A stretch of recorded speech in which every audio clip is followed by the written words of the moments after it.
Və insanların da gözündə bəzi problemlər var ki, uçub gedən şar misalı kimi o qədər gözlərində böyüdürlər ki, sanki ömür boyu həyatda başqa zövq almayacağı bir şey olmayacaqmış kimi bir təsəvvür yaranır və ona görə də amma bunu yadında saxla ki, arzularının hamısına çatmayacaqsan. Bəzisinə çatacaqsan, amma əksəriyyətinə çatmayacaqsan. Çöldəkilərin nə qədər xoşbəxt olduqlarından xəbəri yoxdur. Allah Taala peyğəmbərə buyurur ki, əgər sən qaşqabaqlı olsaydın, zəhmli olsaydın insanlarına, əlbəttə onlar sənin ətrafından dağılardılar. Problem, biz onu problem kimi gördüyümüz müddətcə problemdir. Kim ata-anasına qarşı necə rəftar eləsə, onun övladı da ona qarşı o cür rəftar eləyəcək. Salam əziz izləyicilər, biz əvvəldən sonranın 20-ci çəkilişindəyik. Biz hər il söz verdiyimiz kimi Ramazan ayında mənəvi və psixoloji yönümlü podkastlar çəkirik. Bugün bizim verilişimizin qonağı ilahiyyatçı, Quran qarisi Kamal Məmmədov və psixoloq Gülşən Musazadə xanımdır. Əvvəla hər ikinizi salamlayıram. Dəvətimizi qəbul etdiyinizə görə, çəkilişimizə gəldiyinizə görə hər ikinizə təşəkkür edirəm. Əziz dostlar, əgər Kamal bəy icazə verirsinizsə, birinci Gülşən xanımdan başlayaq. Gülşən xanım, ümumiyyətlə Ramazan ayı, ümumiyyətlə dini mövzular son dönəmlər bir ağır problemə çevrilib. Cəmiyyətin bəzi çox kiçik, az təbəqəsi tərəfindən. Bəziləri dini insana heç bir faydası olmadığını iddia edirlər. Yəni insan psixologiyasına, insan düşüncə tərzinə, insan ağlına, zəkasına, hətta həyat tərzinə. Amma biz böyüklərdən, hətta biz bütün sivilizasiyalara baxsaq, o mədəniyyətlərin kökündə biz görərik ki, həmişə din dayanıb. Hansı sivilizasiyanı qaldırsaq, altından onun din çıxır. İndi bugün dünyada insan müasir dövrümüzdə bəziləri dinin insan psixologiyasının zərərlərindən hətta belə danışır. Dinin ümumi anlamda, xüsusi anlamda Ramazan ayının insan psixologiyasına nə təsirləri var, hansı təsirləri? Əvvəla çox sağ olun dəvətiniz üçün, çox xoş oldu. Mənim üçün bir ilahiyyatçı ilə bir masada əyləşib hər hansı bir fikir bildirmək ağır məsuliyyətdir dini mövzuda. Bunu qeyd eləmək istəyirəm ki, bacardığım qədər çalışacağım bir psixoloq kimi yox, bir cəmiyyətin bir fərdi kimi, bir insan kimi sualınıza cavab verim. Çünki bəzi məsələlər var ki, onlar elmin fövqündə olan bir şeylərdir. Öz həyatıma baxsam və ümumən ətrafımda olan insanların həyatına baxsaq, yəni çoxluğun, din insanın psixikasını, emosional vəziyyətini, psixoloji vəziyyətini tənzimləyən bir faktor kimi ortaya çıxa bilir. Daha sonra dini təbliğatlar və məxsusən də Ramazan ayı insanların ehtiyacı olan empatik bacarıqların qabartmaq üçün çox köməyə gəlir. Məsələn, hədislərdə də var ki, Ramazan ayı onun üçündür ki, insan oruç tutaraq acıların halını anlayır və bu cəhətdən də insan digər bir insanın nə hisslər keçdiyini, hansı vəziyyət aldığını başa düşə bilir. Daha sonra Ramazan ayı bu cəhətdən köməyə çatır ki, insan impulsiv cəhətdən özünü nəzarəti gücləndirir. Məsələn, yeməyi adət elədiyi bir şeyi götürmək istəyərkən, su içmək istəyərkən və ya hansısa bir yeməyi götürmək istəyərkən, sanki beynində bizim beynimizi idarə edən iki hissə var. Biri limbik hissə, arxa beyin, biri də ön hissə, prefrontal korteks. Həmin anda insanın insani idarə edici mexanizması, yəni prefrontal korteks daha qabarıq şəkildə işə düşür və insanı idarə etməyə çalışır. Məsələn, biz bir psixoloqa gedərkən, istənilən insan, psixoloqun ilkin verdiyi suallardan biri o olur ki, sizi psixoloqa gətirən səbəb nə idi? Psixoloqa müraciət səbəbiniz nə idi? Daha sonra isə psixoloqun yanına gəlməkdən və terapiyadan əldə etmək istədiyiniz nəticə nədir? Bu cəhətdən din də burada insanın köməyinə çatır ki, insanın fərqindəliyi yüksəlir. Mən niyə eləyirəm? Bilinçli şəkildə, agah şəkildə hər etdiyi addımın bir mənasını anlamağa çalışır. Daha sonra din insana bu cəhətdən köməyə çatır ki, insan həddindən artıq dünyanı öz gözündə böyüdüb və onun problemlərini ağırlaşdıranda, və sanki ölməyəcəymiş kimi yaşayanda dünya sıxıntıları, problemləri insanın gözündə böyüməyə başlayır. Psixologiyanın da, məhz dinin də məqsədi budur ki, istənilən bir problemi insanın gözündə kiçiltməyə bacarmaqdır. Bu cəhətdən həm psixologiyanın, həm dinin də məqsədi həmahəngdir. Məsələn, Quranda bir ayədir, indi səhv deyərəmsə üzrlü sayın, deyir, dünya evi bəzəkli oyuncaqdan başqa bir şey deyildi. Və psixoloqlar da bunu müqayisə eləyəndə, məsələn, bir uşağın əlində deyək ki, bir şarı var, o əlindən əgər uçub gedərsə, uşaq onun başlayır dalınca ağlamağa və onun üçün o şar bir dünya bərabərindədir. Uşaq ağlayır, valideyn də onu ovundurmaq üçün deyir ki, əşi bir şar idi də, qırmızı rəngdə idi, mən sənə istəyirsən yaşılını da alaram, qırmızısını da alaram, sarısını da alaram. Amma uşaq üçün o şar sanki çox önəmli idi kimi və ağlayır və valideynindən də həmin anda bir anlayış gözləyir. Sanki o şarın bütünlüklə qayıdıb geri qayıtması üçün ağlamağını bir məna görür. Və insanların da gözündə bəzi problemlər var ki, uçub gedən şar misalı kimi o qədər gözlərində böyüdürlər ki, sanki ömür boyu həyatda başqa zövq almayacağı bir şey olmayacaqmış kimi bir təsəvvür yaranır və ona görə də insanda bəzi psixoloji problemlər ortaya çıxmağa başlayır. Bu cəhətdən din insanın psixikasını, psixoloji vəziyyətini, emosional vəziyyətini tənzimləməyə kömək edən vasitəçi kimi hesab eləyə bilərik. Nizamda saxlayan vasitə. Ola bilər ki, kökündən müalicə olmasın, ancaq tənzimləyici bir mexanizma kimi çox köməyə çatır. Belə başa düşürəm ki, dinin belə başa düşürəm deyəndə, daha doğrusu bu dəqiq belədir ki, bu hadisələrə yanaşma üsulu fərqlidir də. Yəni din daha dərindən problemi həll etməyə can atır. Bir hədis var Həzrət Əlidən, deyir ki, bir nəfər Həzrət Əliyə bu müasir psixologiya dilində desək, depressiyadaydı. Kefsiz idi. Yaxınlaşır Həzrət Əliyə, deyirəm, belə problemlərim var falan. Həzrət Əli ki, bugün 5 il bundan öncə bu problemlərim var idi, bu sıxıntılarım var idi, deyir, yox. Indi 5 il sonra da bu problemlərin olmayacaq, daha fərqli problem. Fikir ver, bugün bəlkə indi bunu, mən həmişə bu sözü deyirəm, bunu bir Nietzsche idi. Bunu haralara yazıb yapışdırmışdılar ki, gör kişi nə deyib, halbuki, yəni, belə deyək də, Həzrət Əli bu sözü demək üçün heç doğru dildə deyirəm, belə əziyyət çəkmir, belə Rusbək ilə məsələni küçədə deyib bu söz. Halbuki dərin kitabxanalarda oturub alimlərin yazdıqlarını böyük şəxsiyyətlər, o mənəvi şəxsiyyətlər bir rahat şəkildə deyə biliblər. Ona görə dinin, İslamın və Allahın tanrısal yanaşmalar insanların həyatında o daha çətin qəbul olunur, amma daha praktik, daha yaşanması mümkün və daha insanı ağuşuna ala biləndir. O bir qız danışır keçən dəfə, deyir ki, əlimi arı vurmuşdu, daha sonra status paylaşıb, əlimi deyir, arı vurmuşdu, çox incidirdi, getdim qaça-qaça atama dedim ki, bəs əlimi arı vurub, dedi, belə də narahatçılıq, dedi, qızım səni gül sanıb. Arı səni gül sanıb.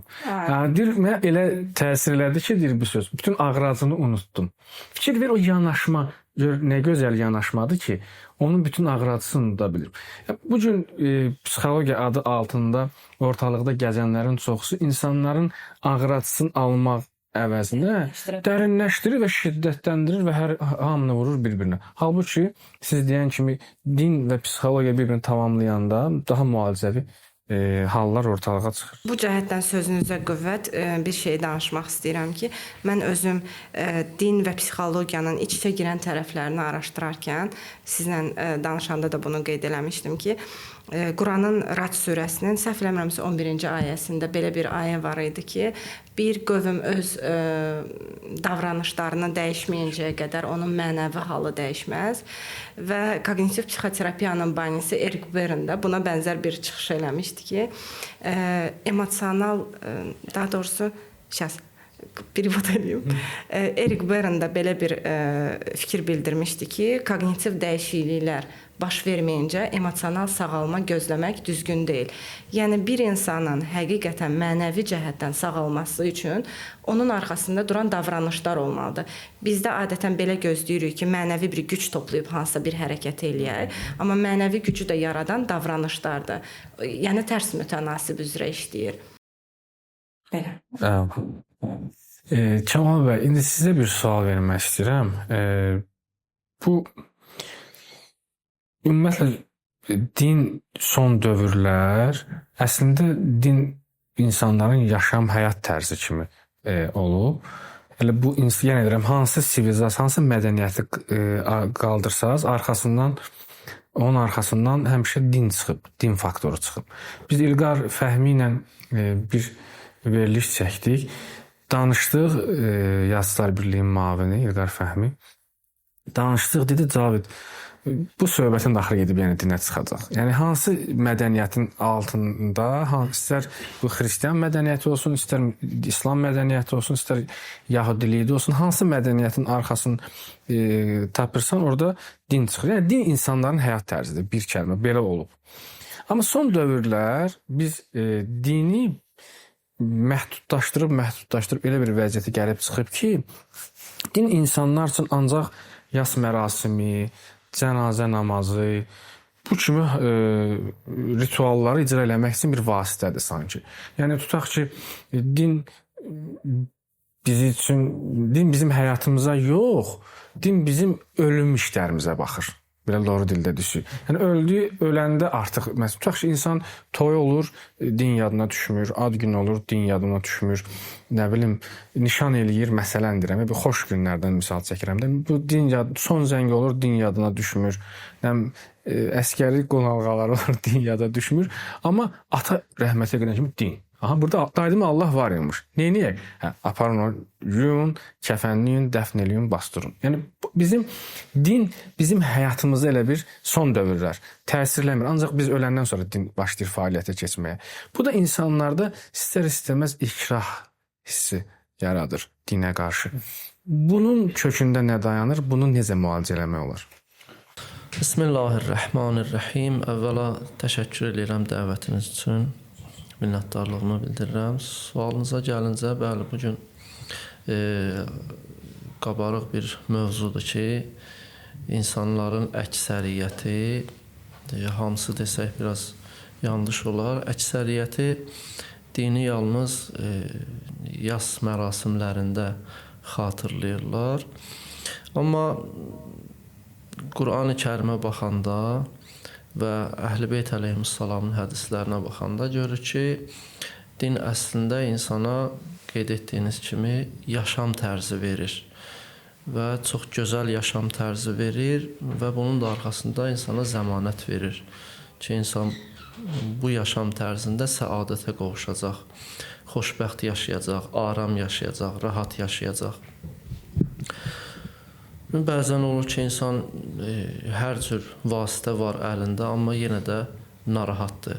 Misal üçün, mən bu misalı çox deyirəm ki, bəzən olur ki, insanın evində, həyatında hər cürə təhlükəsizlik sistemi var, amma yenə də harasa bir uzun müddətli, bir həftəlik deyək, ya bir aylıq deyək, bir səfərə gedəndə, evi boş qoyub gedəndə, narahatçılıq yenə də onda olur. Halbuki telefonunda kamerası da var, baxır orada. Yenə də narahatçılıq var. Çünki cəmiyyət o yaşam tərzində deyil. Misal üçün, oğurluq var və s. digər məsələlər var. Yenə də narahatçılıqdır. Qur'an-ı Kərim insana yaşam tərzi verir və gözəl yaşam tərzi verir. Bundan ötürü gərək insanlar dinlə tanış olsunlar ki, onu tanısınlar.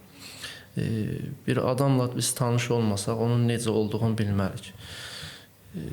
Heç bizdə yas mərasimində də belə götürək ki, məsələn, dindən danışırsan, əksərən olur ki, bəzi yerlərdə heç eşitmirlər. Bəzən olur, insan o həddə gəlib çatıb ki, dini söhbət eşitmək istəmir. Hər hansı bir oturursan, misal üçün, dostlarla çayçıda və yaxud başqa bir yerdə. Danışdıqda heç eşitmək istəmir, durur, ya mövzunu dəyişir, ya gedir başqa bir işlə məşğul olur. Əslində insanlar gərək dinlə tanış olsunlar və tanış olduqda da dinin gözəlliyini görəcəklər. İmam Rıza əleyhissalamdan hədisimiz var. Buyurur ki, insanlar bizim kəlamlarımızın gözəlliyini tanısalar, bizə tərəf gələcəklər. Mütləq bizə tərəf gələcəklər. Çünki dindən başqa heç bir şey insana aramlıq gətirmir. Maddiyyat insana aramlıq gətirmir. Misal üçün, nəsil nəsəbin çox olmağı insana aramlıq gətirmir. Və yaxud Qur'an-ı Kərimdə Təkasür surəsində var ki, ərəblər axır o həddə gəldilər ki, dedilər bizim ölənlərimizin qəbirlərimiz çoxdur, qəbirstanlıqdır. Bu da insana aramlıq gətirmir. Yalnız din, bəli, ölülərimizin qəbri çoxdur. Yəni özləri ilə təkəbbürlü elədilər ki, bizim nəslimiz çoxdur. Gördülər də çatmır adam, dedilər qəbirstanlığımızda da bu qədər adamlarımız var.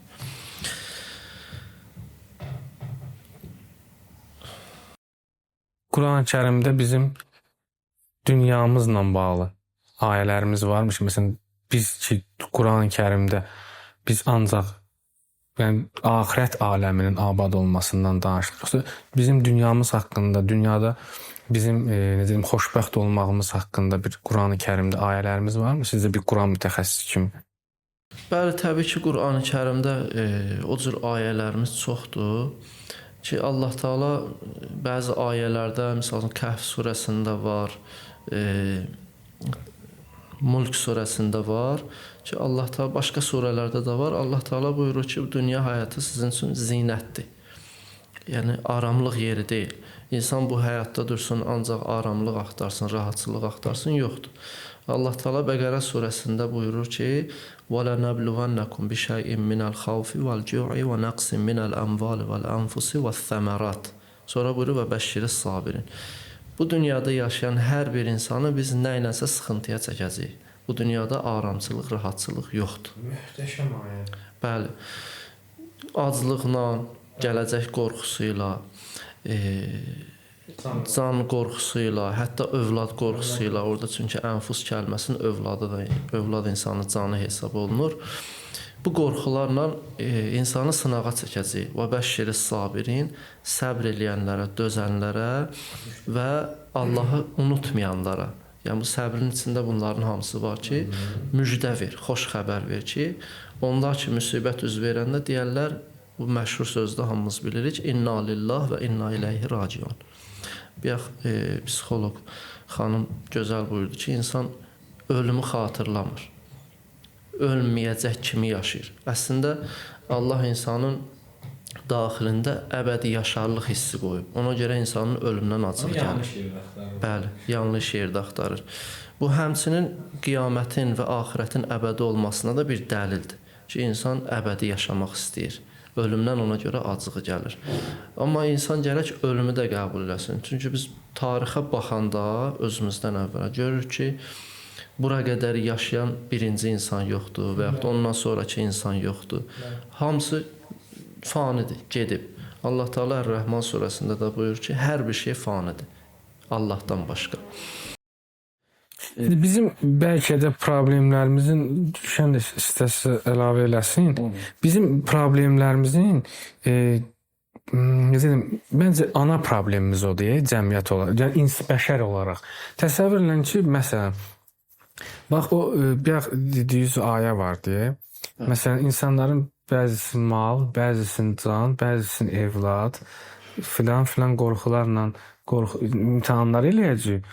Amma olacaq da, yəni hərdən məsələn yaşayırsansa, nəfəs alırsansa bu problemlər olur. Ya xəstəliklə, ya canla, ya məsələn evladla, ya ailə.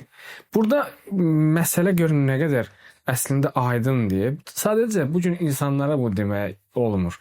Məsələn, tutaq ki, bu adam elə bilir ki, məsələn, gedib Montenegroda bu istirahət eləsə, bu düzələcək. Elə bir bunun dərdi oradadır. Halbuki bunun dərdi içində deyib, içində həll eləsə məsələni, problem həllini tapır. Nəsə demək istəyir? Əli əleyhissalamdan xatırlayırsınızsa bir müddət onun haqqında danışırdıq. Oğlu İmam Həsən Müstəfa əleyhissalama məktub, vəsiyyət ünvanında Nəhcül Bəlağada 31-ci məktubdur. Əli əleyhissalam orada İmam ünvanında yazmayıb da onu, özü də əvvəldə buyurur ki, faniliyi qəbul eləmiş ata tərəfindən oğluna. Əli əleyhissalamın həmin dönəm 60-dan çox idi yaşı, ya 61 ya 60. Döyüşlərin birində yazıb səfərində. Siffin müharibəsində. müharibəsində müharibənin içində dayanıb oğluna məktub yazıb. Buyurun. Məktub ünvanlı Əli əleyhissalamın 60 yaşı var idi. 61 ya 62 çoxdur yazırdı. İmam Həsən Mustafa əleyhissalamın da 30 yaşı vardı. 30 yaşında yeniyetmə bir gənc. Bunun hələ arzuları var qarşıda, gələcəkdən gözləntiləri var. Əli əleyhissalam yazır ki, faniliyi qəbul eləmiş ata tərəfindən sənə məktub. Yəni mən artıq ölümü qəbul eləmişəm ki, mən öləcəm. 60 yaşda az yaş deyil ki, insan təcrübə toplayıb həyatdan. Sınaqlardan çıxıb və ölənləri görüb ki, misal qonşu öldü, qohumda ölən oldu, ailəmdə ölən oldu dünyasını. Və mən bu ölümü də qəbul eləmişəm ki, mən də öləcəm. Bu ölüm mənim də qapımı döyəcək. Sonra oğluna məktubun davamında, vəsiyyətnaməsinin davamında 2 dənə cümləsini deyəcəm oradan. Biri budur ki, buyurur, oğlum, sən ki bu yerdə yaşayırsan, bu məhəllədə, bu məntəqədə yaşayırsan, bil ki, səndən əvvəl burada yaşayanlar olub. Nə gözəl. Amma onların hal-hazırda heç biri yoxdur. Və yadında saxla ki, səndən sonra da burada yaşayanlar olacaqlar, sən də olmayacaqsan. Biri də budur ki, oğlum, bil yadında saxla, bilirəm, gəncsən, cavansan, hələ qarşıda arzuların var. Amma bunu yadında saxla ki, arzularının hamısına çatmayacaqsan. Bəzisinə çatacaqsan, amma əksəriyyətinə çatmayacaqsan. Bu da fikir verin. Bax, üzr istəyirəm Kamal qardaş. Təsəvvür görün, baxın. İndi sənə həyat verdi, düsturu. Həyat sənə düsturu verdi. Bu günləri məsələn depressiya deyirik.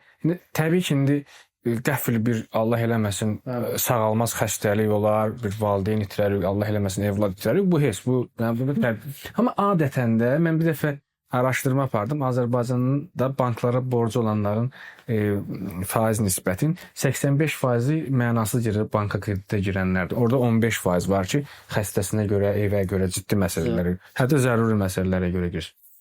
Təsəvvür edin, insanların depressiyasının bir çoxunun kökündə nə var? Çox kiçik səbəb, mənasız deməyək, insanları küçümsəməyək özümüzü də. Kiçik səbəblər. Fikir verin, gözəl düstur. Sən öləcəksən. Yəni siz narahat olma da, yəni bu problemlər var, sənən getməyəcək.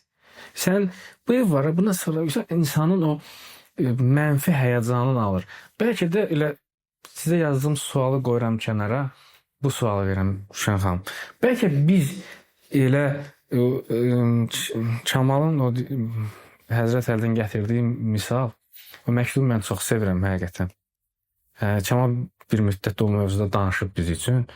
O mənə bir belə ilhama gətirdi həqiqətən. Bəlkə də biz insanların bədbəxtçiliyi ondadır ki, biz düzgün başa düşməmişik həyatı.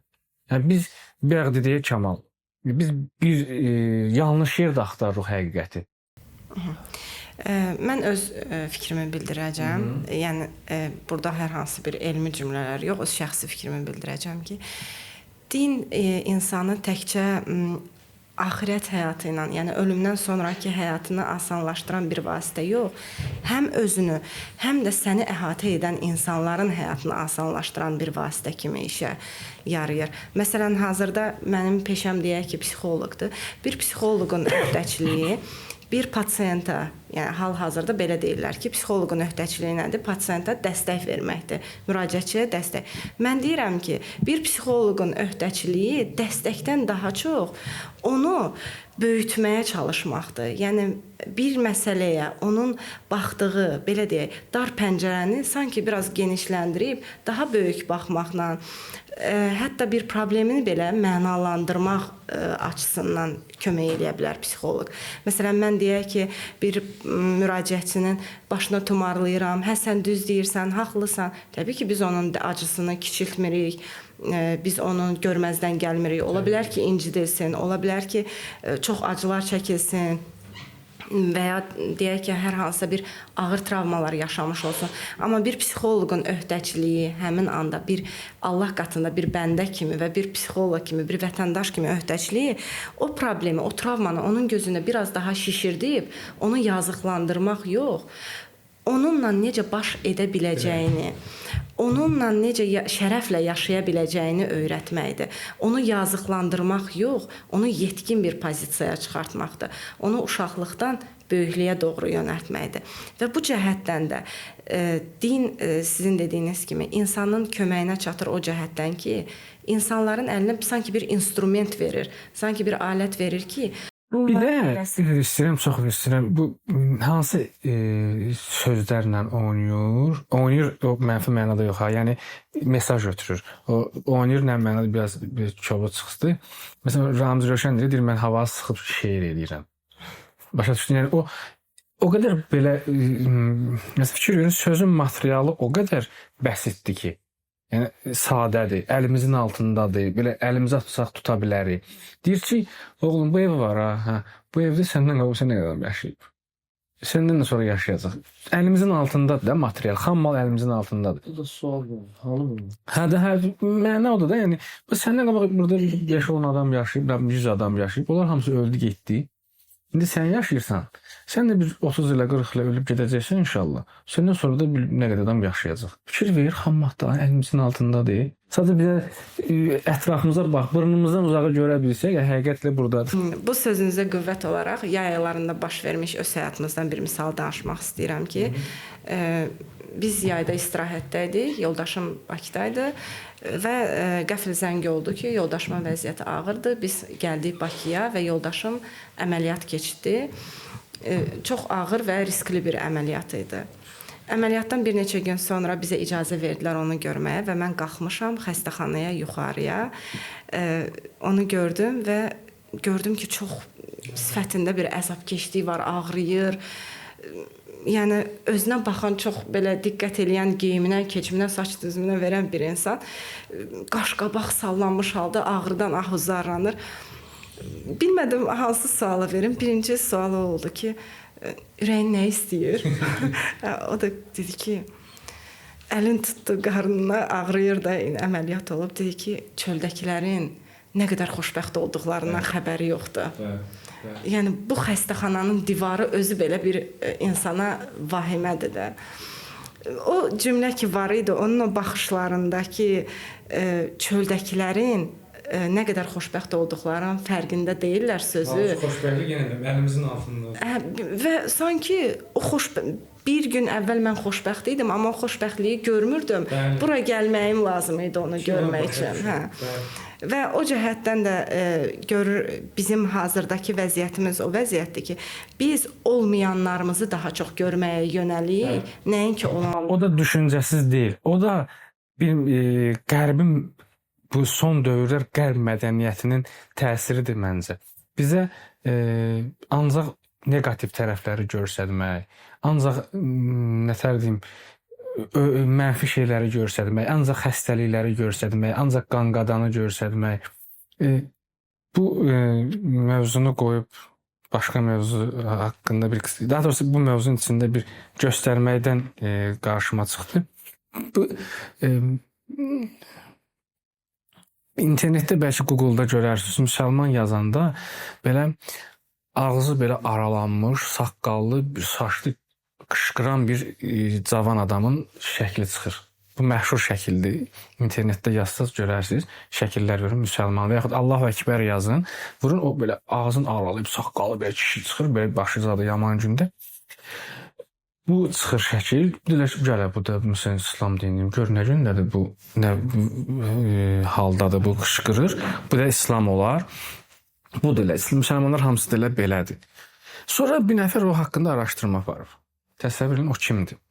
O bir Əfqanistanda ya hansısa bir müsəlman ölkəsində onun bacısı olub. Bacısı da o dövrdə nəsə azadlıq hərəkatında olub. Sonra o bacısının iflic sındırıblar qolların, belin. O bacısını yataq xəstəsi eləyiblər.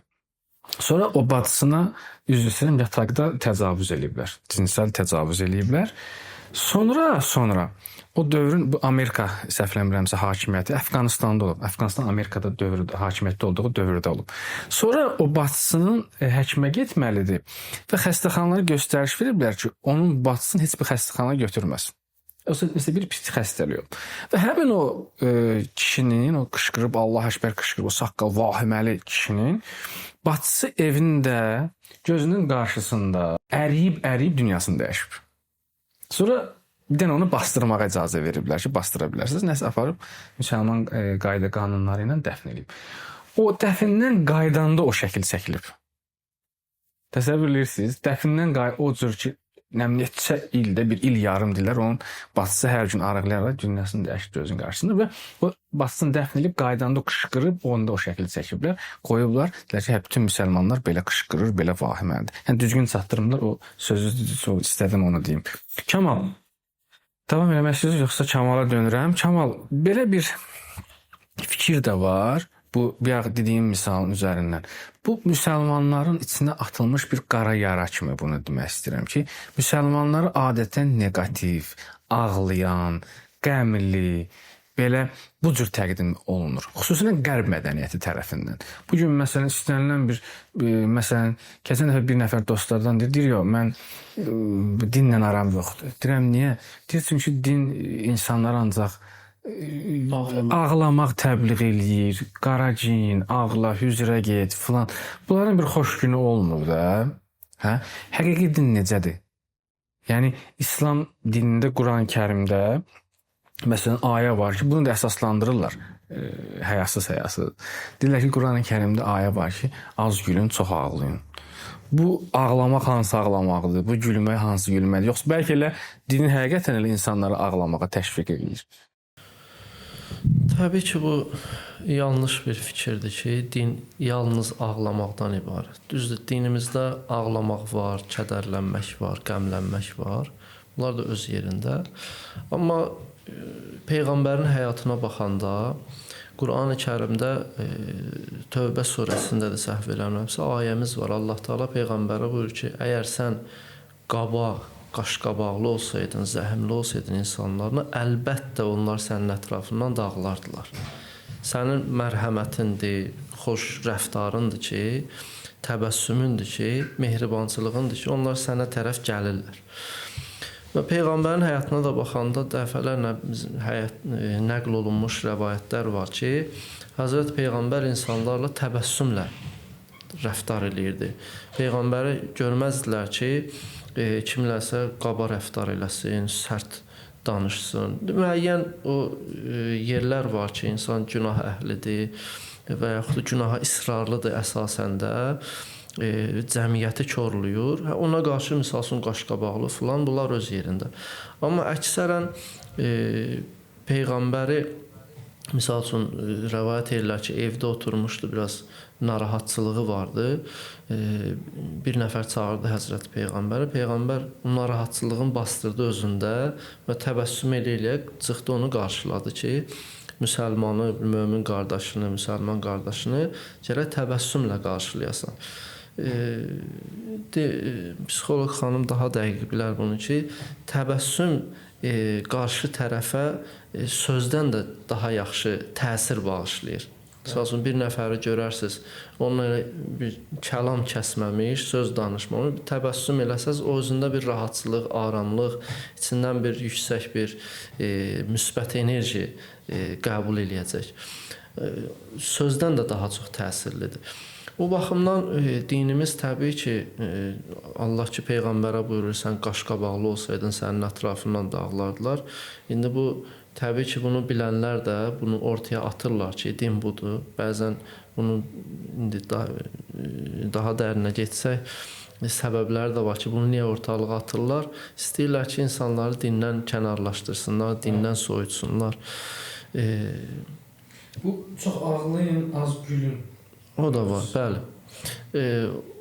O ayə gəlincə, o ayədən əvvəl Allah Teala münafiqlər haqqında danışır ki, ilahi ayətləri, Peyğəmbəri istehza edirdilər, gülürdülər, məsxərə eləyirdilər. Allah onların bu hərəkətinin müqabilində onlara dedi ki, sizin bu işiniz günah işdir də.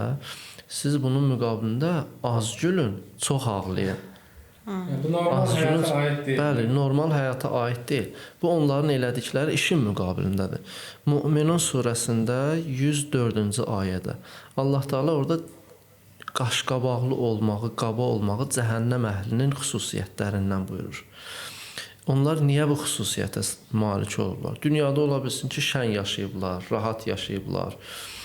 Səbəb nədir? Bunu da deyim ki, Qurani Kərimdə ki, Allah Taala bəzi əzablardan danışır ki, günahın əzabıdır. Allah hər günaha, misal üçün, ürəyin istəyən əzabı verməz. Hər günahın özünə məxsus əzabı və cəzası var, bəli, maddəsi var. Bunlar niyə bəs qaşqabaqlı, qaba görünən kimidir? Hətta orada deyir ki, cəhənnəm odu onların üzünə elə düşər ki, gün adamın üzünə düşəndə necə üzünü turşudar o halda. Niyə belədir? Deyir, çünki onlar haqqa, həqiqətə qarşı üzlərini həmişə turşudardılar. İlahi ayətlərə qarşı üzlərini həmişə yaxşılıqdan danışanda üzlərini turşudardılar. Ona görə qiyamət günü bunların da əzabı budur ki, əzablarından biri budur daha doğrusu, bu cür olarlar. Qaşqabaqlı və üzləri turşumuş halda olarlar həmişə. Din əslində gözəllik, gözəl dindir. Din insana bayaqları dedik, gözəl yaşam tərzi verir. Hətta o problemlər ki var, insan əgər dinin həqiqətinə varsa, Quranla yaşasa, Allahla dost olsa, əslində o problemlər onun üçün də problem olmaz. Bəli, problem kimi qəbul eləməz. İmam Cəfər Sadiq əleyhissalamdan buyururlar 6-cı imamımızdan ki, övladı xəstə idi. İmam narahat idi. İmama dedilər ki, Yəbnə Rasulullah, bəs siz deyirsiniz ki, narahat olmaq olmaz, Allahın nemətidir, bu cürdür. Bəs siz niyə narahatsınız? Deyir, mən Allahın təqdirini bilmirəm, nə olacaq, ondan narahatam. Təqdirin olur. Təqdiri olandan sonra deyirlər, imamın övladı dünyasını dəyişdi, imam rahat oldu.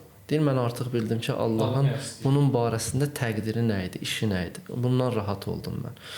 Bəli, insan dinlə yaşasa, Bəqərə surəsindən dediyimiz ayələr, Həzrəti Əli əleyhissalamın mübarək kəlamları, insan bunları canına hopdursa, əslində o depressiyadır, falandır, onların heç biri onun üçün bir problemə çevrilməz. Biz əslində hər şey istəyirik, öz gücümüzə həll eləyək. Dinimizdə təvəkkül məsələsi var da, təvəkkül, yəni özündən daha elmli, daha qüdrətli olan vəkil ki tuturlar, bilir ki, bu daha savadlıdır, daha əli çatandır bu işə. Ona görə onu vəkil tutur özünə ki, onun işlərini həll eləsin. Mənim əlim qolum bağlıdır. Və dünyada da işlərimiz elə bir yerə gəlib çatır ki, nəinki çətinliyə düşəndə, elə hər halımızda. Sonra danışırıq Allaha təvəkküllə danışırıq, baxırıq Allaha təvəkküllə. Hədislərimizdə var ki, hətta ayaqqabının bağını belə bağlayanda ki, rahat işdir, Allahdan yardım istə, Allahdan kömək istə. Allaha təvəkkül eləsək, biz rahat yaşayarıq. Bunların hamısı biz canımıza hopdursaq, ölüm məsələsidir və digər məsələlərdir. Biz o problemlər ki deyirəm, o travmalar ki var, onları bəlkə də heç yaşamaraq qəbul eləmərik.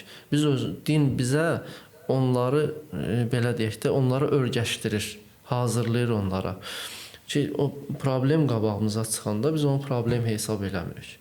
Bu məsələlərlə, ölümü xatırlamaqla, Allahı yada salmaqla, Allahın insana, belə deyək də, bəxş eləyəcəyi o sınaqlarla, insan bunları canına hopdursa və Allahın nemətlərini xatırlamaqla canına hopdursa, əslində o problemlərdə problem hesab eləməyəcək. Bir adam ki, faniliyi özü qəbul eləyib, daha misal üçün insanın yaxını dünyasını dəyişəndə niyə o qədər faciə eləsin özünə?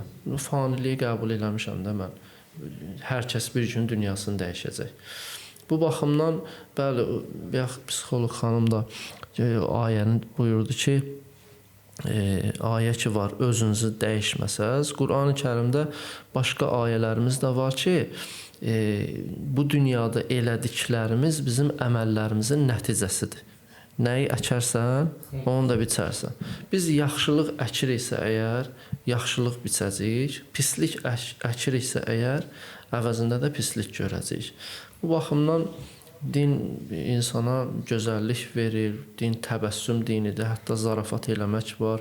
Peyğəmbərin səhabələrlə zarafat eləməyi, o Peyğəmbər bu ki, mən zarafat eləyirəm, amma haqq söz deyirəm. Yalanla zarafat eləmir.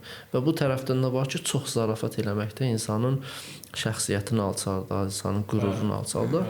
Yəni həddində və yerində təbəssüm təbii ki, bu həmişə olmalıdır ki, bir müsəlman qardaşla, müsəlman dostlarla görüşəndə, möminlərlə görüşəndə təbəssümlə görüşəsən onlarla. Həzrət Əli əleyhissalamdan Nəhcül Bəlağədə 325-ci səhv eləmirəmsə qısa kəlamlarındandır ki, orada da buyurur ki, möminin problemi qəlbindədir, daxilindədir. Amma sevinci üzündədir. Yəni üzü həmişə təbəssümlü olar. İndi insan da problemin hər adama desə, o da gedəcək, misal üçün başqalar. İnsan problemi kimə deyir? Yaxın bildiyi adama, dostuna, o adama deyir ki, onun tutumu var, onu saxlaya bilir, qoruya bilir. Bəlkə bəzən olar ki, o insan üçün bir eyb olar. Gedib başqasına desə, bunun da abri gedəcək, həyası gedəcək. Bu baxımdan bəli, problemi də gərək danışasan, o deyir, danışdıqca adam rahatlıq tapır ondan. Danışasan və belə hər adama da yox, əhlinə danışasan. Bu baxımdan bəli, dinimiz təbəssüm dinidir, xoşluq dinidir. Qabalıq, qaşqabaqlığı dinimiz o qədər də bəyənmir, amma hər şeyi yerində eləmək şərti ilə. Kəmal bəyin sözünə qüvvət bir şey əlavə eləmək istəyirəm ki, Peyğəmbər haqqında mən oxuyanda belə bir cümləyə rast gəlmişdim ki, Peyğəmbər dövrümüzün, Peyğəmbərə daha doğrusu xitabən belə deyilmişdi ki, dövrün səyyar təbibidir. O hansısa bir yodla, spirtlə, pambıqla müalicə eləmirdi. O insanları sözlə müalicə edən bir insan idi. Yəni deyək bir psixoloq, sanki bir psixoloq bir peyğəmbər missiyasını biraz böyük çıxmasın daşıyır özündə ki, bir psixoloqun görəvi bir peyğəmbər missiyasıdır ki, insanları sözlə həqiqətən müalicə edib bir dərəcəyə çatdırmağı bacarmalıdır. Hər hansısa bir problemi onun gözündə şişirtmək yox, onun həqiqi mənasını göstərməyə çalışmalıdır. O məsələ də əslində bizim, yəni izah eləməyə çalışdığımız, daha doğrusu sizin izah eləməyə çalışdıqlarınız nədir əslində? Əslində məsələ ondan ibarətdir ki, ey insanlar, siz əslində bəzən ümumiyyətlə bizim problemlərimiz problem deyilik. Mənalandırır insanlar. Məsələn, qardaşın sözündən qüvvət bir şey danışmaq istəyirəm ki, qısa şəkildə. İnsan nəyə aiddir? Depressiyaya aid. Depressiya və təşviş pozuntusuna aid ki, məsələn, insan hər daim çalışır ki, nəyisə kontrolü altında saxlasın. Bütün baş verən hadisələri, bütün yaşadıqları və yaşayacağı, keçmişdə və gələcəkdə olan, bugündə olan şeyləri, övlad tərbiyəsindən tutmuş, yoldaşının onunla rəftarı, qaynanamın, qaynatamın mənlə necə rəftar eləyəcəyi, qonşumla hansı münasibətdə olacağımı, valideynlərin onunla necə rəftar eləməyi, sanki hamısını nəzarətdə saxlaya biləcəkmiş kimi bir beyin, bir türklər demiş, kapasitəsinə sahibdir. Amma bəzən başa düşəndə ki, bizim iradəmizdən kənar olan şeylər var. Biz hər şeyə nəzarət eləyə bilmərik. Biz başqalarının davranışlarına nəzarət eləyə bilmərik və üstəlik də bunu tənzimləyən ilahi bir qüvvə var olduğunu biləndə insan sanki biraz sakitləşir ki, yəni mən özümü olduğumdan böyük görməyim də. Məndən də böyük bir varlıq var. O sualı belə verək də. Daha da sual yox, artıq bu diskussiya halını alır bizim podkastımızın sonlarına doğru. Biz düşünürsünüzmü ki, bizim o bayaq dediyimiz kimi problemlərimizin bir çox əslində problem deyil. Bizim mədəniyyətimizə, yəni Azərbaycan şərq mədəniyyətinə bir qondarma mədəniyyət girib. Yəni nədir o qondarma mədəniyyət? Yəni ailə dəyərlərini inkar eləyən, tutaq ki, bir maraqlı bir video düzəlmişlər. Deyir ki, mən bu il depressiyamı unutmuram. Deyir, nə deyir? Anama dedim, anam mənə deyir çay süzdü. Halbuki deyir çayı özüm süzmək istəmişdim. Yaşı bunda belə lağa qoyublar da. İndi bilsən necədir? O bəzi şeylər var ki, görürsən ki, əslində necə insan bir ömür bu ağrı ilə yaşayıb bir ömürdə heç hiss eləməyib o ağrını. Bu qərb gəldi, dedi ki, brava, sən əslində burun ağrıyır ha, bax, sən unutma bu. Bu ağrını təzədən onun yadına saldı və təzədən onu müalicə də eləmədi. İndi bizim əslində insana başa salmaq istədiyimiz nədir? Daha doğrusu sizin izah eləmək istədiyiniz odur ki, ay insanlar, əslində sən heç o ağrı da deyil heç. Sənin heç o problemin də yoxdur. O süni problemlər, süni düşüncələr, sən halbuki uzun illər insanlar məsələn bu bir neçə ay bundan qabaq bir şəhid ailəsi ilə görüşmüşdük. Anası bizə belədi. Dedim ki, bəs belə də elə bildim ki, bu adətən şəhid anaları həqiqətən çox belə qəmli olurlar. Dedim, ana, Allah sizə səbir versin. Oğlum verir. O qədər rahat. Şəhid Əli Mirzənin anası. Bizim rayondandır. Bu antiterror əməliyyatında qəhrəmancasına şəhid oldu. Bütün Allah şəhidlərimizə rəhmət eləsin. Həmçində şəhid Əli Mirzə. Anası ilə görüşdük. Belə dedim ki, ana, Allah sizə səbir versin. Dedi, oğlum verir. O qədər belə qürurla, belə mən həqiqətən çox qəribə gəldi ki mənə. Həqiqətən belə şəhidin anası gərək belə olsun. Yəni bu cür olmalıdır şəhidin anası. Bəzən o hamımız o şəhidin anası kimi arifane ola bilmirik. Biz o kiçik davranırıq hadisələrə. Deməli, sualınıza cavab olaraq demək istəyirəm ki, problem, biz onu problem kimi gördüyümüz müddətcə problemdir. Yəni, bayaq o şar məsəlini gətirdim. O uşağın gözündə şar nə qədər böyük idisə, bizim də gördüyümüz problem bizim gözümüzdə o qədər böyükdür və digərlərinin gözündə ola bilər ki, daha kiçik olsun. Yəni, evsizliyi bu günləri mən özüm üçün böyük bir problem eləyirəmsə, o mənim üçün problemdir. Digəri üçün evsizlik bir problem olmaya bilər. Maşınsızlıq mənim üçün ağır bir dərd ola bilər, çünki mənim gediş-gəlişimi çətinləşdirir. Amma başqası üçün heç böyük də bir problem olmaya bilər, heç ümumiyyətlə problem olmaya bilər. Və sairə ilaxıra, nə bilim, birinin məsələn deyək narahat evində ailəsi var, onu o problem kimi görə bilər, digəri isə onu sanki bir aqressiv motivasiya kimi həyatının məsələn deyək iş karyerasında onu motivasiya edən bir faktora çevrilə bilər. Yenə də deyirəm, problem, biz onu problem kimi gördüyümüz müddətcə problemdir. Qaldı isə qərb məsələsinə. Psixologiya elmi qərbdə yaranmış bir elmdir və hazırda müasir psixologiyanın da istifadə elədiyi bütün texnikalar və elmi nəzəriyyə hamısı qərbdən götürülüb. Amma bəzən bəzi psixoloqlara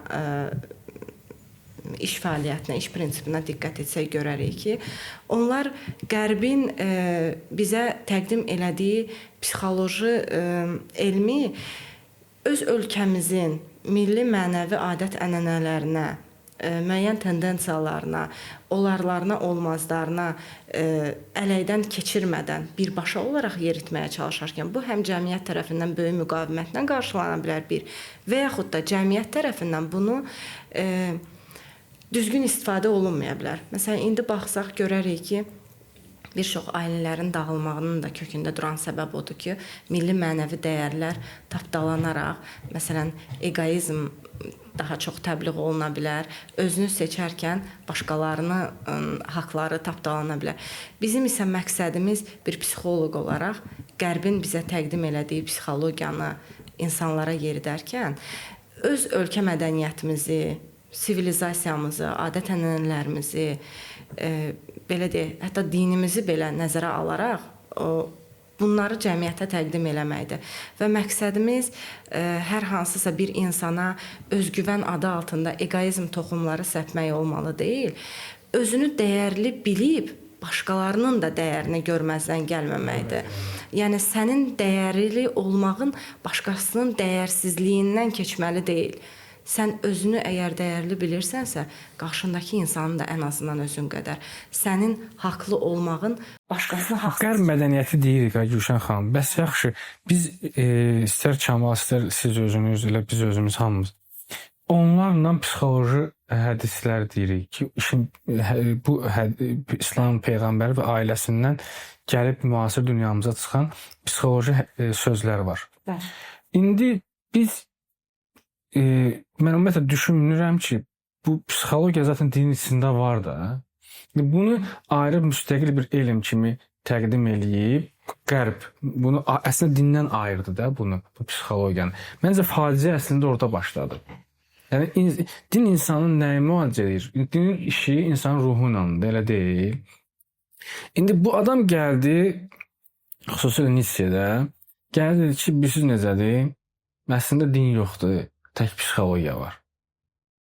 Başa düşdünüz? Bu faciə məncə orada başladı. Yəni bu müasir psixologiyadır. Niyə? Sən insanın ruhun, insanın halını, insanın təbii halını, söhbət o psixoloji yox, təbii halın itələdə kənara, gətirdi insanın şəhvani halının önə, ancaq egoizm, sən çox dəyərlisən, sən özündən başqa məsələn heç kimi fikirləşmə, sən özün mərkəzləşdirdi də.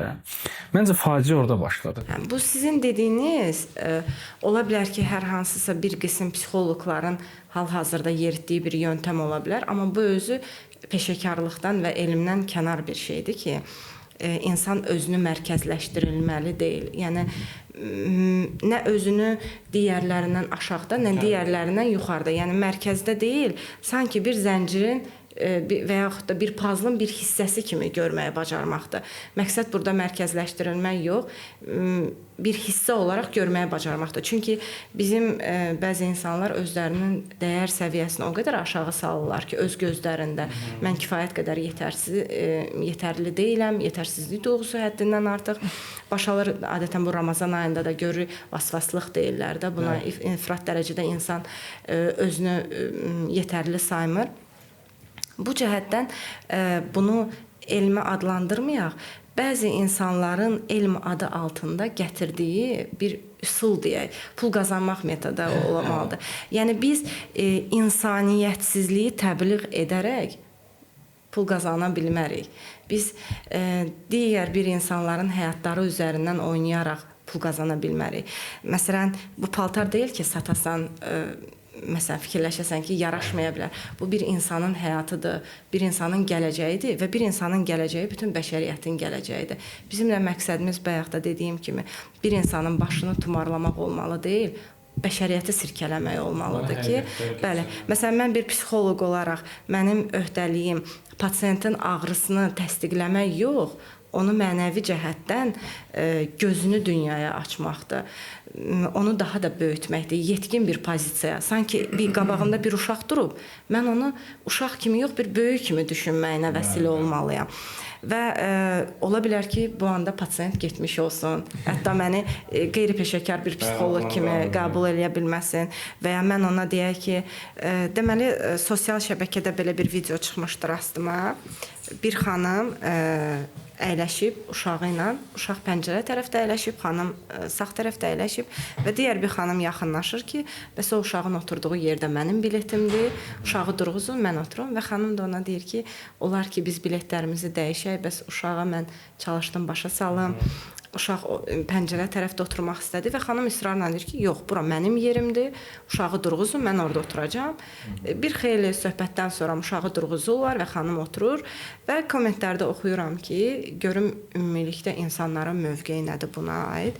Bir qism görürəm ki, dəstəkləyici mövqe göstərir ki, xanım çox düzgün hərəkət elədi, öz şəxsi sərhədlərini qorudu, özünə hörmət qoydu, özgüvəni yüksək səviyyədədir ki, orada dayanıqlıq göstərdi və o uşağı durğuzdurdu, özü oturdu, uşaq nədir, indidən məsələn də meydan oxumaq nədir və görürsən ki, insanların sanki bir digərlərindən güzəştə getmək, kompromisə getmək bacarığının sanki yox olmasını alqışlayırmışcasına bir cəmiyyət formalaşdırır ki, yəni bir uşağın tutalım pəncərənin tərəfdə oturmaq istəyini əgər mən desəydim ki, qoy qalsın, eybi yoxdur, mən keçib arxada oturaram, sanki bu mənim özümə olmayan hörmətimdir, özgüvənimin aşağı. Anlaşılmayım da, o özgüvənlə o egoizmi qarışdırıblar. Bəli. Və hal-hazırda bir psixoloq insana özgüvənlə, sərhədin olması ilə və insani yanaşmanı da sərhəddini aşılamalıdır, bəli, və başa salmalıdır ki, harda sərhəd dayanır, harda sənin insanlığındır. Bəli, harda insanlıq başlayır. Kamal bəy, belə bir sual verim sizə. Ümumiyyətlə son dönəmlərdə bu da yenə bizim qərbdən gələn bir mədəniyyətdir. Bunu müxtəlif musiqilər altında, xüsusilə bu Amerika mədəniyyəti olan rap, insanlarda depressiv duyğular, hər şeyə neqativ yanaşmalar, o hər hansı bir hadisə baş verəndə bu pis olacaq, yaxşı olmayacaq. Yəni insanların o sabaha ümidi yoxdur. Yəni bu ən böyük bəlalarımızdan biridir. Yəni insanlar sabaha ümidsiz yaşayırlar.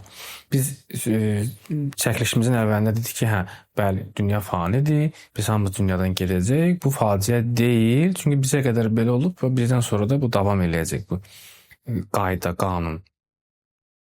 İndi Kamal bəy, bu xəstəlikləri necə Quran nuru ilə, ilahi nurla bu xəstəlikləri necə müalicə etmək olar ki, insanlarda gələcəyə, sabaha müsbət düşüncə, müsbət fikir formalaşsın?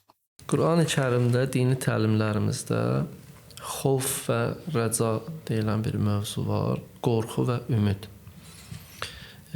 Ki insan həm qorxmalıdır, Allahdan qorxmalıdır, həmçinin Allaha ümid bəsləməlidir. Həmçinin insanın gələcəkdən də qorxusu var. Bu Allahın insanın daxilində qoyduğu bir xüsusiyyətdir. Ki insan bəzən olur belə bir xəstəliyə tutulur ki, nəyə əlimi atsam alınmayacaq, gələcəkdə misal üçün filan iş olacaq.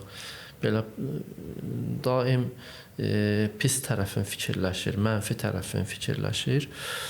Və Allah Teala Qurani-Kərimdə dəfələrlə buyurur ki, insanlar gərək ümidli olsunlar. Təbii insan inanclı olanda daha yaxşı olur. Heç vaxt düzdür, bizim də gərək ehtiyatən belə qorxumuz olsun, ehtiyatımız olsun inanclı adamında. Öz tədbirini görsün. Amma ki, Quranda Talaq surəsində ayəmiz var. Allah Teala buyurur ki, hər kim təqvalı olsa, Allahdan qorxusu olsa və həmçinin Allahla dostluq eləsə, Allahın dediklərinə əməl eləsə ki, bu təqva formalaşır. Buyurur ki, onun üçün çıxış yollarını açacağıq biz. Çıxış qapılarını onun üçün təyin eləyəcəyik. Gözləmədiyi yerdən ruzisini yetirəcəyik ki, hesaba gəlməyəcəyi yerdən və Allaha təvəkkül eləsin.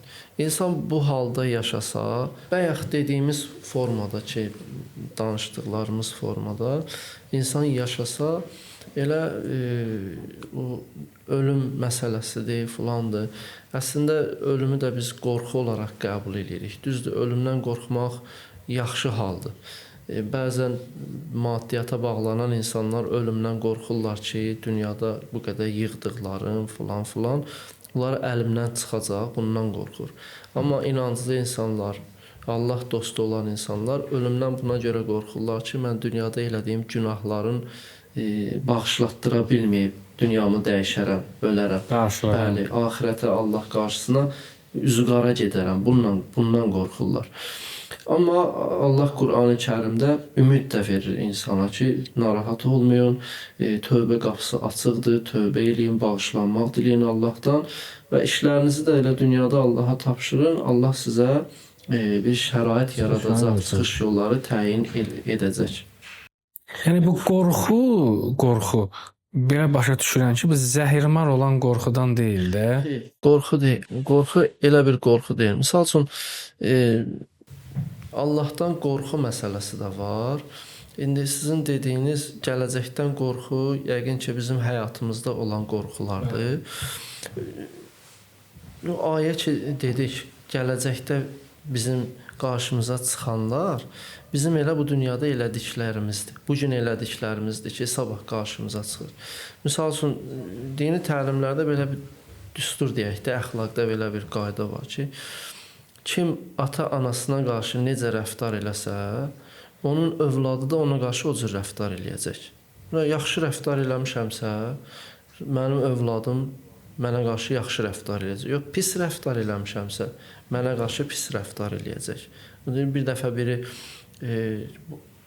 atasının boğazından yapışmışdı, boğurdu.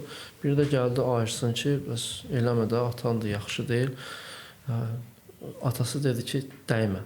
Mən də vaxt vardı, atamın boğazından belə yapışmışdım. Yəni, nə əkirsən, o da qarşına çıxır. Dini təlimlər bundan ötürüdür, Quran bundan ötürüdür ki, insana nəinki axirət aləmi, bu dünyada yaşamaq tərzini də öyrədir. Yaşamaq tərzini. Təkcə namaz öyrətmir, şəriət öyrətmir, misal üçün, oğurluq eləmə deyir. İnsanlar rahat yaşasınlar da ki, mənim malımı oğurlamayacaq. Başqasının namusuna baxma deyir. Rahat olsun ki, cəmiyyət bu cürdür, mənim də namusum əmniyyətdədir. Özünü və başqalarının həyatını rahatlaşdıran bir vasitə kimi. Bəli, təbii. Misal üçün, tərəzidə aldatma. Adam rahatdır ki, gedəcəm bazarda, düz çəkəcək bu cür. Və digər məsələlər ki, bunlar baş verdiyi halda insan rahatdır ki, mən belə deyək də, cəmiyyətdə rahat yaşayacam, gələcəkdə rahatdır, ümidlidir. Allah Teala Qur'an-ı Kərimdə buna da vədə verib ki, Allah öz nurunu tamamlayacaq. Bəziləri istəyirlər, bu qədər xərclər çəkirlər, filanlar eləyirlər. Allah Teala onu Səf surəsində və digər surələrdə də var. Allah Teala buyurur ki, sanki ağızlarından oda üfürürlər. Bu qədər ki, xərc çəkirlər. Sərmayələr qoyurlar, bu qədər hay-küy var. Buyurur ki, sanki ağızlarını oda üfləyirlər. Allahın nurunu söndürmək istəyirlər. Amma buyurur ki, Allah öz nurunu tamamlayacaq. Xoşunuza gəlsə də, gəlməsə də öz nurunu tamamlayacaq. Və digər ayələrimiz də var ki, Həzrəti 12-ci İmam əleyhissalam da zühur eləyəcək inşallah və bununla da gələcək çox yaxşı olacaq. Bunlar insana ümid verir. Bu da nədən irəli gəlir? İnsan dini təlimlərlə tanış olsa, bu ümidi özündə formalaşdıracaq. Hər şey özündə formalaşdıracaq. Qədər inşallah. Gülşən xanım, indi mən sizə son sualımı vermək istəyirəm. Ramazan ayı ilə bağlı. Ramazan ayında yenə bir dəstə həm psixoloqlar da var içində, adəti üzrə və digər sosial mediada aktiv olan insanlar da var ki, dini rituallar, dini məclislər uşaqlara, gənclərə mənfi təsir göstərir. Onları oradan uzaqlaşdırmaq lazımdır. İndi ümumiyyətlə Ramazan ayının ki, bu veriliş Ramazan ayında yayımlanacaq. Ramazan ayının gənclərə, yeniyetmələrə, uşaqlara nə kimi təsirləri var? Xahiş edirəm səmimi şəkildə bir mütəxəssis kimi. Əgər mənfi təsiri varsa, deyim mənfi təsiri var. Müsbət təsiri varsa, müsbət təsiri. Ümumiyyətlə, müsbət və mənfini ümumiləşdirib bir cümlə ilə deyim ki, istənilən bir hadisə insana görə dəyişir. İstənilən bir söz hər insan tərəfindən fərqli algılana bilər. Yəni, burada problem Ramazanda, dində, yaşanmış hadisədə yox, həmin insanı onu necə görməsində, necə təhrif etməsində, necə mənalandırmasındadır. Həmçinin də bu uşaqlıqdan formalaşan bir şeydir. Uşaqlarda Ramazan ayı fərqli cür qarşılana bilər. Məsələn, ola bilər bəzi ailələr uşaqlarına hardasa belə deyək, psixoloji təsir göstərsin, təzyiq eləsin ki, biraz oruç tut, öyrəşdir və s. və yaxlar. Bəzilərində isə uşaqlar özü könüllü şəkildə bunu eləmək istəyərlər. Nəyə görə imsak və iftar süfrələri yaxşı təsir eləyə bilər uşaqlara? Bunu deyim ki, hər bir uşağın doğulandan və böyüyüncəyə qədər insanın aid olma hissini hiss etməyə ehtiyacı var. Aidiyyət hissi. Məsələn, biz insan olaraq hər daim axtarışdayıq. Nəyə görə? Çünki hara aid olduğumuzun axtarışındayıq. Və uşağın da hansı ailəyə aid olduğunu bilməyə ehtiyacı var. Bu baxımdan imsak və iftar süfrələrində fikir versəz ən çox sevinən fərdlərdən biri elə uşaqlardır. Nəyə görə? Çünki mən atamla, anamla və ya nənəmlə, babamla eyni süfrədə oturdum. Onların elədiklərini elədim. Onların davranışları ilə modelləşdim. Sanki mən də onlardan biriyəm və mən də onlara aidəmmiş kimi bir his gəlir. Bu hiss də uşaqlarda təbii ki, xoşbəxtlik hormonlarının ifraz olunmasına səbəb ola bilər.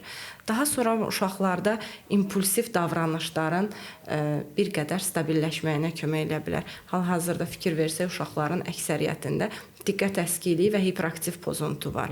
İmpulsivlik də daha çoxdur, diqqət dağınıqlığı da çoxdur. Bu cəhətdən Ramazan ayı çox böyük kömək edə bilər ki, uşaq sanki özünə yönəlik, öz davranışlarına yönəlik bir diqqət toplamağa çalışır. Məsələn, mənim öz övladım, üzr istəyirəm, süfrədən nəyisə götürüb yeyəndə deyirdi ki, gəlirdi dərhal. Yəni onu ki, ana mən bilmədim, deyirdim ki, eybi yoxdur. Yəni pozulmamışsan da, narahat olma. Hətta bir xurmanı da bütöv yemisənsə, o pozulmamış sayılır. Amma davranışı edirdisə də belə, onun sanki fərqinə bir dəqiqə sonra da olsa varırdı və növbəti səfər qarşısını almağa kömək eləyirdi. Diqqət və impulsivliyi deyəcəm. Diqqət və impulsivliyi toplamaq cəhətdən köməyə çatan bir vasitədir. Bundan əlavə uşağa özgüvən verə bilər. Nəyə görə? Çünki uşaq müəyyən bir vaxtda ac qalmağı ilə uşaqlarda biz daha elastik yanaşmalıyıq. Bunu din də deyir zaten ki, uşaqlar bir neçə saat oruç tuta bilərlər. Yəni o bəli, uşaqlarda həmin o səbrin bir neçə saat gözləndiyi səbir, çünki bəzi uşaqlar var ki, deyir ki, yox mən elə axıracan tutacağam. O uşağa bir özgüvən verir ki, yəni mən öhdəsindən gəldim, mən bunu bacardım. Hətta gedirlər məktəbdə deyirlər, mən 3 gün oruç tutdum və uşaqlar bir-birlərinə söhbət edirlər. Görürsən ki, onların o öhdəsindən gəlməkləri belə uşaqlara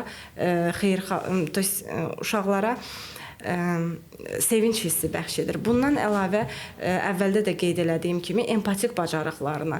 Məsələn, uşaq özü acdır, küçədəki pişiyə daha mərhəmətli olur, yaşlı bir qocaya, hər hansısa bir acın halına daha da acıyır, ona daha yardımsevər davranmağa çalışır. Nəyə görə? Çünki özü o halı yaşayır və özü yaşadığı bir halın mərhəməti formalaşır başqalarına qarşı. Və daha sonra uşaqlar deyirlər ki, hər ailənin güzgüsüdür. Uşaqlar valideynlərinin sözlərinin yox, davranışlarının güzgüləridir və uşaq valideynlərinin elədiyi yolu sanki təkrarlayırmışcasına bir model davam elətdirirlər. Çox sağ olun Gülşən xanım. Bizim verilişimizin sonunda bildiyiniz kimi Kamal ilahiyyatçı olmaqla bərabər həm də gözəl Quran qarisidir. Düşünürəm ki, Kamalın həm də bu mübarək Ramazan ayında bizim verilişdə olması biz üçün bir lütfdir. Və Kamaldan xahiş eləyək Quran-ı Kərimdən həm Ramazan ayı tamaşaçılarımız üçün, izləyicilər üçün, həm də biz üçün mənəvi ab-havası olsun deyə mübarək Quran-ı Kərimdən ayələr oxusun.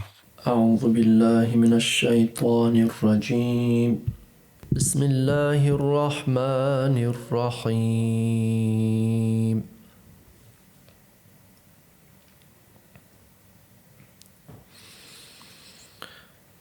إن الأبرار يشربون من كأس كان مزاجها كافورا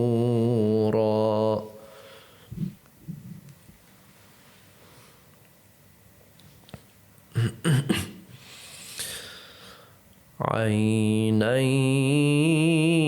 يشرب بها عباد الله يفجرونها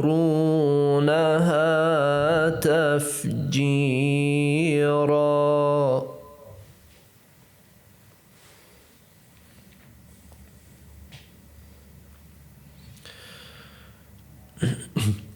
يوفون بالنذر ويخافون يوما كان شره مستطيرا.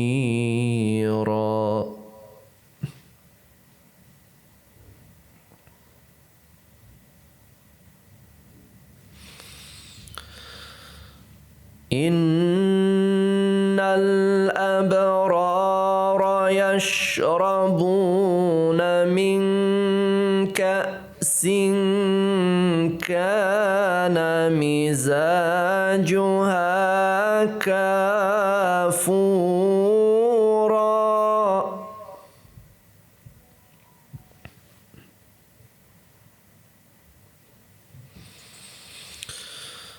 عينا يشرب بها عباد الله يفجرونها تفجيرا.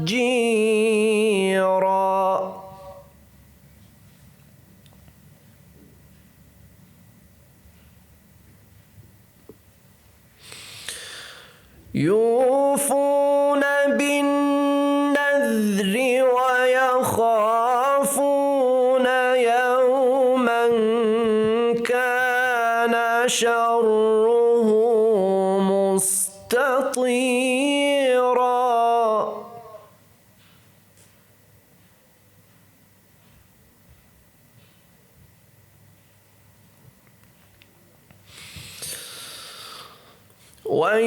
ويطعمون الطعام على حبه مسكينا ويتيما وأسيرا. إنما نطعمكم لوجه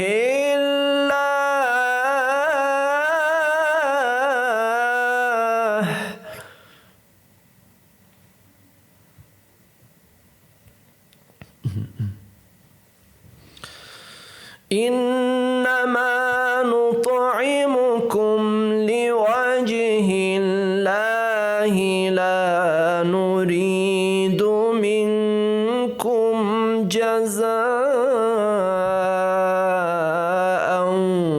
ولا شكورا.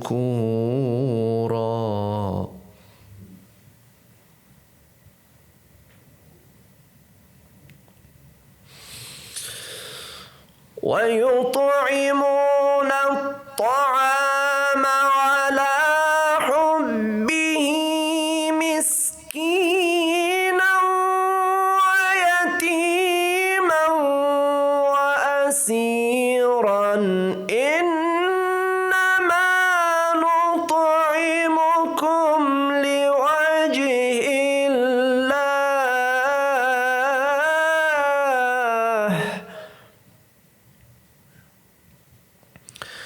إنما نطعمكم لوجه الله لا نريد منكم جزاء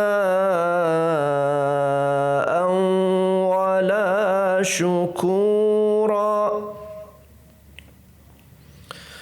إنا نخاف من ربنا يوما عبوسا قمطريرا. صدق الله العلي العظيم.